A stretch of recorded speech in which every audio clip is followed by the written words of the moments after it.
Salam sejahtera Malaysia, terima kasih kerana menonton video-video dalam channel ini. Sebelum kita mula, jangan lupa untuk tekan tombol subscribe, share, like dan komen. Let's go! Salam sejahtera dan salam perpaduan berita seterusnya bertajuk KJ patut masuk DAP, parti perlu calon PM Kian Ming. Berita penuh. Bekas pemimpin UMNO yang dipecat Khairi Jamaluddin dan Syahril Hamdan patut menyertai DAP, kata Ong Kian Ming. Bekas anggota Parlimen Bangi berkata parti mereka memerlukan calon Perdana Menteri. Kamu berdua sesuai, kata Ong semasa soal jawab yang disiarkan melalui YouTube tengah hari ini, minta maaf. Dia berkata demikian ketika menjawab soalan Khairi sama ada dia patut menyertai DAP. Jawapan itu kemudian disambut dengan ketawa Syahril. Mereka membincangkan isu semasa termasuk percutian mereka daripada pentas politik dalam podcast Keluar Sekejap. Ketika awal sesi, Khairi yang merupakan bekas ahli Parlimen Rembau menyuarakan hasratnya untuk benar-benar bersara daripada politik. Hal itu dibangkitkan ketika dia menceritakan betapa ketika sambutan Hari Raya Aidilfitri, begitu ramai saudara mara dan rakan yang bertanya tentang perancangan masa depannya, termasuk jika dia akan bertanding lagi dalam pilihan raya. Saya tepis soalan dengan kata, saya bersarah dah, katanya kepada Syahril. Saya noktakan saja, saya tak ada aksi kedua, tak ada Michael Jordan bahagian 2. Sebelum ini, ramai yang bertanya, betul ke anda nak bertanding dalam PRN? Ketika itu saya kata 80-20. Sekarang ini 90-10. 90% akan bersarah, katanya lagi. Pada Januari lalu, Majlis Kerja Tertinggi MKT UMNO memutuskan untuk memecat Khairi dan ahli MKT No Omar atas dakwaan melanggar disiplin ketika PRU 15. MKT turut memutuskan untuk menggantung keahlian beberapa pemimpin lain termasuk Syahril atas sebab yang tidak dinyatakan secara khusus. Sementara itu, Ong turut mencadangkan agar Syahril masuk ke dunia korporat dan membina reputasinya sebelum kembali ke pentas politik. Untuk Khairi pula, dia mencadangkan bekas Menteri Kesehatan itu untuk menyertai pertubuhan antarabangsa seperti agensi di bawah PBB atau Badan Pemikir Antarabangsa. Anda boleh pergi dapatkan pengalaman dan wibawa sebagaimana yang pernah dilakukan beberapa bekas PM sebelum ini.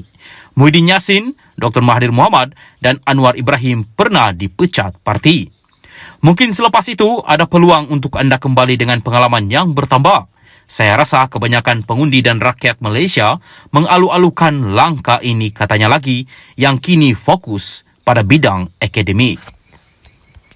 Salam sejahtera dan salam perpaduan kepada seluruh rakyat Malaysia. Berita panas malam ini bertajuk Angka 126 ditulis pemimpin bersatu timbulkan teka-teki. Berita penuh. Angka 126 yang ditulis ahli Majlis Pimpinan Tertinggi MPT Bersatu Muhammad Faiz Nakman menerusi Facebooknya semalam menimbulkan teka-teki mengenai apakah sebenar yang dimaksudkannya. Muhammad Faiz bagaimanapun tidak menjelaskan sekiranya angka 126 itu adalah merujuk jumlah ahli parlimen atau sebaliknya. Wartawan tanya pasal 126 tu. Saya sebut maaf, tiada komen. Just wait and see. Tunggu dan lihat. Saya juga tak pernah cakap itu nombor apakan. Tapi dulu Anwar Ibrahim pun selalu sebut, I have the numbers. Saya ada angka, tulisnya dalam satu hantaran di Facebooknya hari ini. Muhammad Faiz turut memuat naik satu tangkap layar pertanyaan wartawan berhubung angka berkenaan. Saya bertanya sama ada PN mempunyai jumlah mencukupi untuk membentuk kerajaan. Maaf, berkenaan ini belum boleh komen lagi. Cuma tunggu dan lihat, katanya lagi. 126, wartawan tanya, saya tak jawab. Faham sajalah, okey, katanya dalam satu hantaran berasingan di Facebooknya. Semalam Muhammad Faiz menulis status di Facebook dengan menyebut angka 126 yang menimbulkan pertanyaan banyak pihak. 126 dah. Jika benar, Alhamdulillah, katanya. Sementara itu, Bernama melaporkan bahawa timbalan pengurusi BN, Muhammad Hassan, menafikan dakwaan terdapat ahli parlimen dalam kalangan parti komponennya terlibat dalam usaha menjatuhkan kerajaan. Muhammad berkata BN tidak akan memporak-porandakan kerajaan sedia ada kerana ia telah berjanji untuk membentuk kerajaan yang stabil. Untuk menumbangkan kerajaan sekarang, saya rasa agak sukar kerana Akta Anti Lompat Parti telah berkuat kuasa dan mana-mana ahli parlimen yang mahu menyokong parti lain perlu meletakkan jawatan dan diadakan pilihan raya kecil.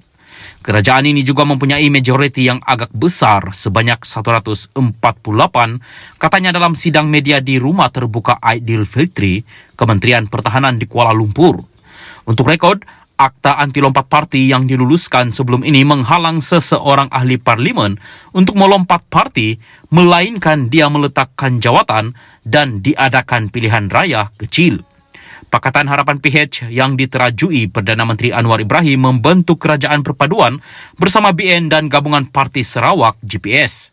Kerajaan Perpaduan dibentuk dengan 82 kerusi parlimen dari PH, BN 30 kerusi, GPS 23 kerusi, GRS 6 kerusi, Parti Warisan 3 kerusi, dan selebihnya dari Parti Bangsa Malaysia PBM, Bebas dan KDM.